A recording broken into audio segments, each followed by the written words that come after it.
Good day, Crime Talk aficionados. My name is Scott Reisch, and this is Crime Talk, the most fact-driven, unbiased true crime channel on the entire internet. First on the docket, Letecia Stauch, a case update. Second, another suicide by cop. Third, why escaping from prison never goes well. Fourth, a legal defense fund that was really lagging. Well, somebody stepped up to make things fair.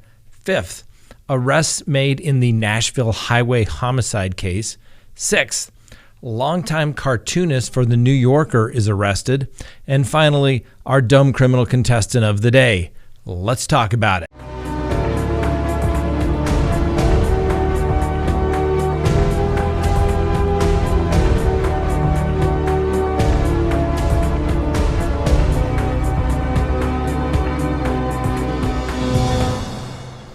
Good day, Crime Talk aficionados. This is Crime Talk, and my name is Scott Reisch. Thank you for joining us. If you haven't done so already, please hit that subscribe button, hit that little bell so that you receive notifications when we go live or put up new content. And as always, leave us a comment below about what we discuss here today. First on the docket, Letecia Stauch. For those who do not recall, Miss Letecia Stauch is charged with the death of her stepson, Gannon Stauch. Really bad facts of the case, and you can look at our previous videos if you want to get into the specifics of it, because we've put up a timeline of those events. Now, Letecia Stauch, the issue of competency was raised by her attorneys. A first competency evaluation was conducted, and the doctors who evaluated Letecia Stauch said that she was, in fact, competent to proceed.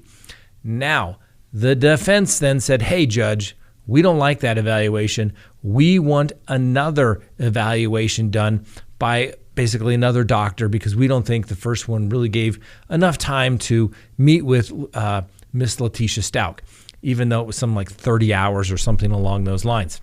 Normally, these evaluations are meant to be done rather quickly. The defense already sought one continuance.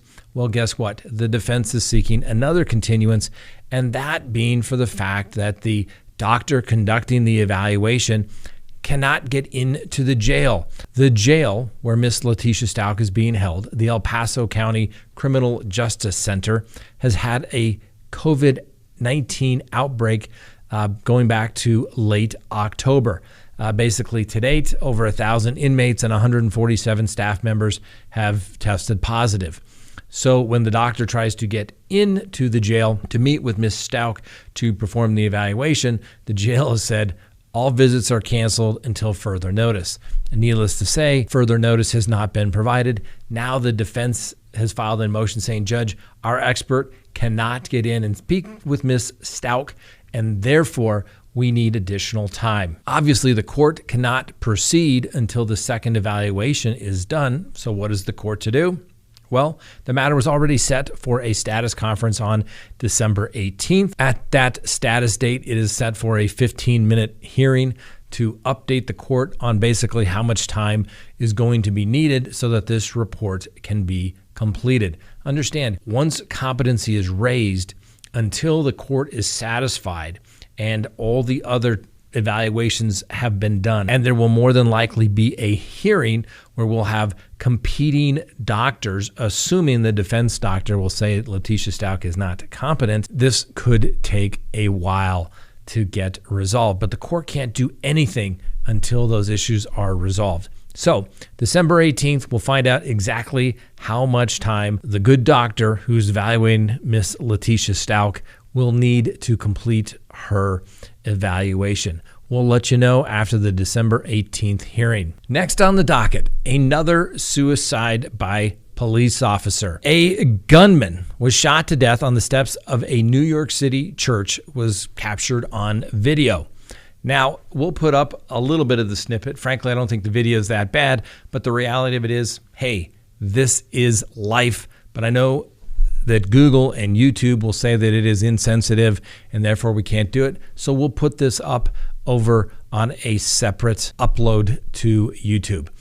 Well, New York Police Department officers rushed to St. John the Divine Cathedral Sunday in Harlem, responding to reports of a guy opening fire into the air at an outdoor concert. Fortunately, nobody was hurt, and folks were able to either escape outright or take cover inside the cathedral, but it quickly led to a tense standoff. The man across the street recorded the fatal moments the gunman was struck by a bullet, which took him down.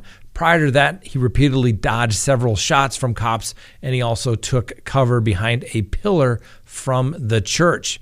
You can hear the cops demanding that the gunman drop his gun and surrender, and at one point the guy screams, quote, "Kill me," end quote. He did that multiple times. Needless to say, the New York Police Department obliged, and he was shot and later pronounced dead at the hospital. We'll put up a still here. If you'd like the link to the video, you can take a look for yourself. It's only, I think, 2 minutes long. It's not too bad, but it is graphic, so do with it what you may. Next on the docket, why escaping from prison never works out. A case study. The search for 2 inmates who escaped from a Tennessee prison Friday is over after they were ultimately found in Pompano Beach, Florida.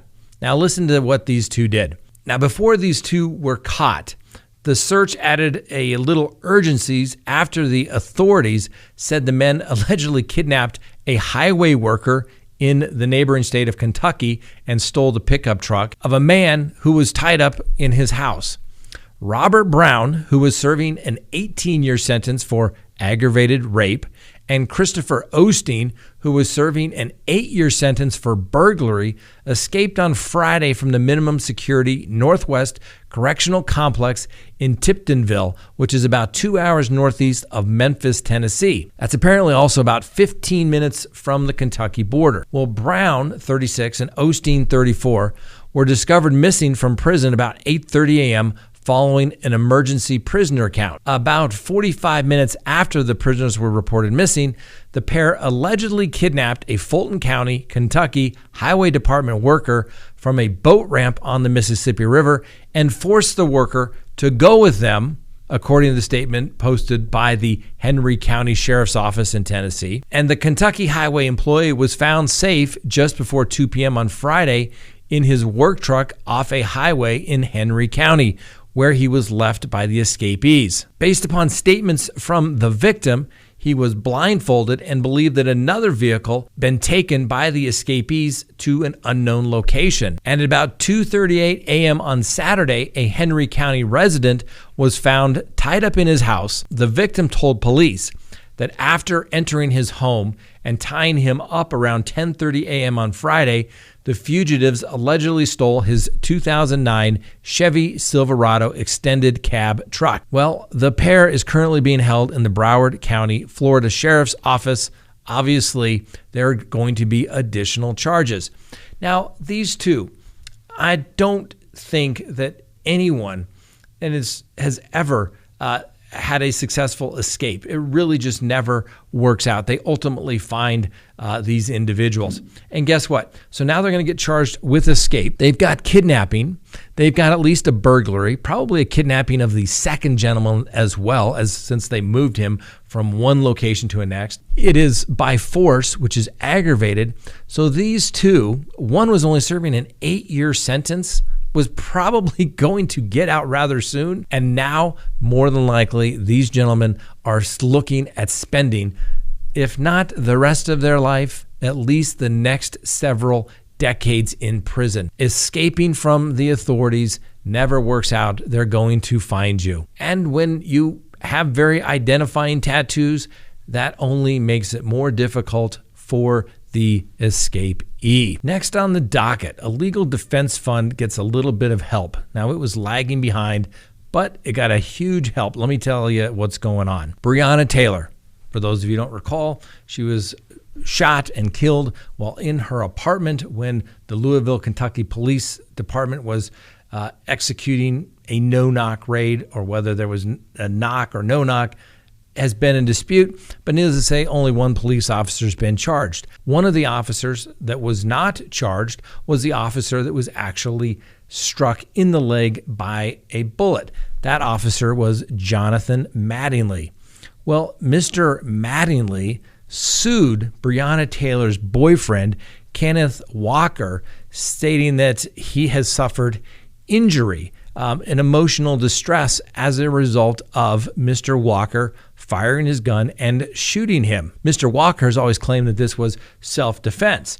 And guess what? Although he was originally charged, those charges were ultimately dropped. Now, although there's been a lot of support for Brianna Taylor, and her family got, $6 million from the city, I'm a little surprised that the family's not stepping up to help Mr. Kenneth Walker.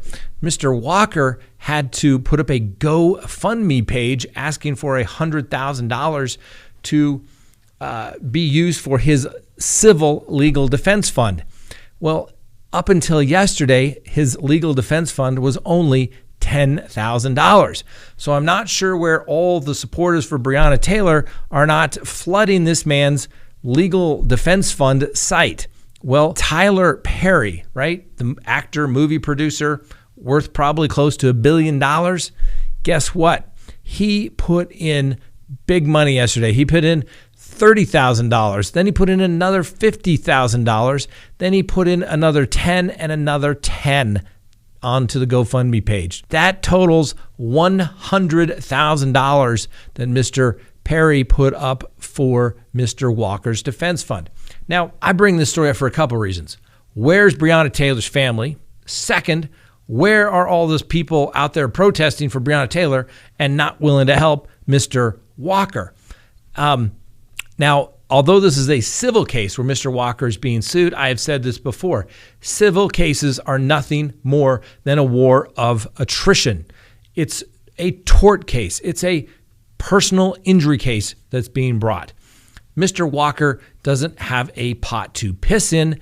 That's why he has to get a legal defense fund. This is simply nothing more than an attempt by the police officer in this case, Mr. Mattingly, so that he can say, I'm coming after you, and probably more than likely to protect any potential issues that he may have had in this investigation. Now, he was completely cleared. We're not saying he did anything, but why doesn't he just let it go? He won't. So at least now the playing field is fair, and Mr. Walker will be able to have a defense. They'll be able to take depositions, do discovery, and guess what? Maybe the truth will come out exactly what happened in that home that night. And I'm a little surprised, and I'll say it again, why is Brianna Taylor's family not helping out the boyfriend? I mean, they got $6 million, less attorney's fees. You'd think they'd be able to spare a few $100,000 for some legal fees? Guess not. All the people protesting, and don't get me wrong, you have a right to protest. But here's a man where you got to sometimes put your money where your mouth is. How come they haven't donated? Just saying. I'm glad Mr. Walker has the resources. Hopefully he can get himself a good attorney and this matter can get resolved. Now, next on the docket, a quick recess. Please go to CrimeTalkSearch.com, sign up for a background subscription service. You'll be happy you did. If there's anyone out there you were ever curious about what was in their background, now is the time to do it. If you're going to get involved with somebody, whether personally, professionally, now is the time to do it. When you go to CrimeTalkSearch.com, you'll go there, and it's really simple. You put in the name. They narrow it down through a series of questions to make sure they're talking about the right person. Literally millions of public records are searched, and a report is generated. And it's going to give you a report that's going to give you this person's social media information. If they have multiple social media accounts, you're going to find it. If they have multiple phone numbers, multiple email addresses, it's going to be found. And more importantly, you're going to get information regarding criminal history. Hopefully the person you're searching has none whatsoever. But if it's there, it's going to be found.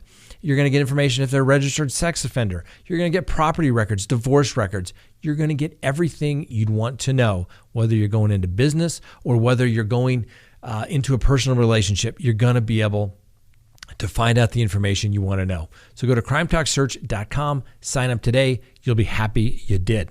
Next on the docket, an arrest has been made in the Nashville highway homicide case. And guess what? Somebody made a tip. There's a reward out there, so hopefully somebody will get it for tipping it off so that hopefully justice can be served. Devontae Hill, 21, is in custody and being charged with the murder of Caitlyn Kaufman. Now, Hill was arrested Friday at his Berkshire Place apartment in East Nashville, and detectives say that he made some statements to, quote, implicate, end quote, himself in the case. Now, what does that mean, implicate? Does it mean that he could be saying, I may have been in possession of the firearm? Yeah, that was my car. I was in the neighborhood. My cell phone, that's my cell phone. Who knows? Because what we do know is that a tip was made, and that's why Mr. Hill was arrested. Caitlyn Kaufman was only 26, and she was shot and killed while driving to work on I-440 on December 3rd between Hillsborough Road and the West End's exit.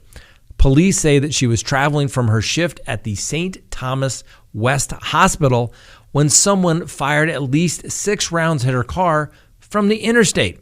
Kaufman was struck by gunfire that killed her within 15 seconds, according to the medical examiner. According to the police, a concerned citizen came forward Thursday afternoon with information about the suspect, Mr. Hill, and a 9mm firearm that was used in the homicide. Detectives stated they found the gun that night, and the crime experts did an immediate analysis.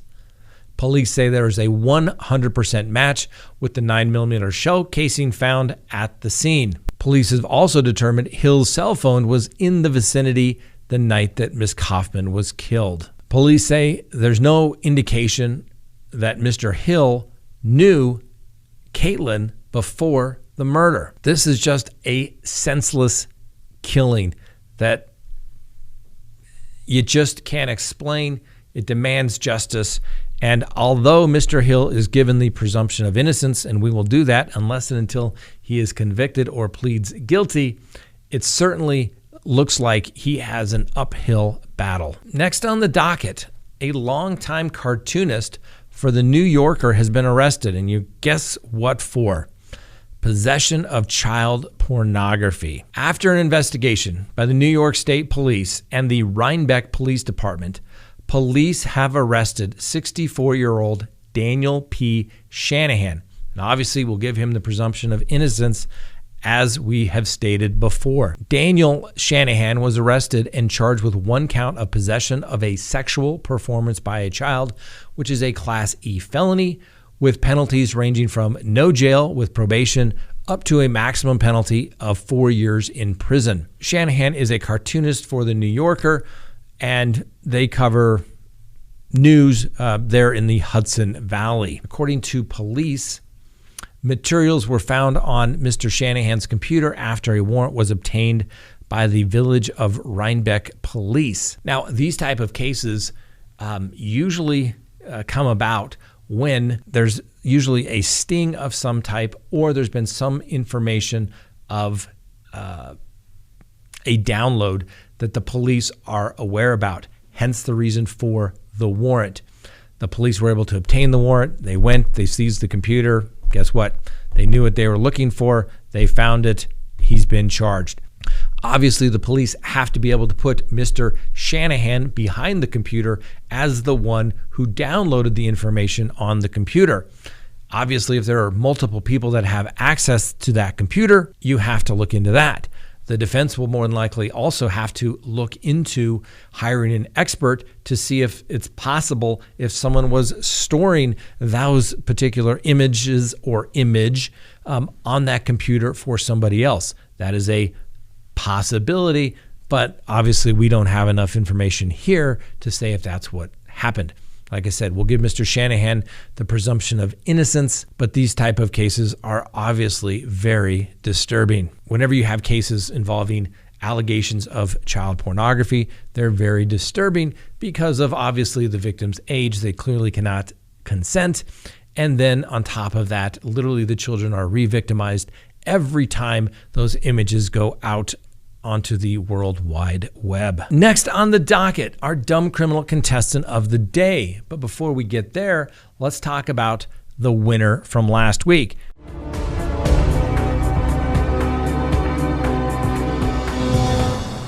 Now, you can take a look at last Friday's video. It's a quick recap of all the contestants, and when you think it can't get any better, somebody always comes up with something you just can't imagine they did. Well, the winner overwhelmingly was Ernest McKnight. Ernest McKnight was the fine gentleman that went on a crime spree, stealing a car, trying to steal another one and rummaging through it, taking things from people's porches and then threatening the homeowners when they say, "Can I have my package back?" Yeah, Mr. McKnight, when arrested, had his 8-year-old son with him and told the police, when asked why he took his 8-year-old son on this little mini crime spree, because he wanted to toughen him up, needed to make sure he wasn't going to grow up to be soft. Now that is parenting. So Mr. McKnight, you are our dumb criminal contestant of the day.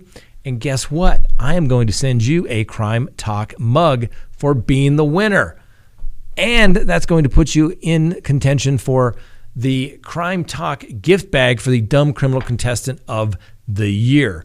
And I'm telling you, you're up there, Mr. McKnight. You are in the top tier of dumb criminals. Congratulations. Our dumb criminal contestant of the day. And who knows, he may be the one that gets the mug this week. And if you'd like a mug, simply hit the link below, order it. Better do it now so it's there in time for Christmas. What would make a better stocking stuffer than Crime Talk merchandise? I can't think of anything. Well, guess what?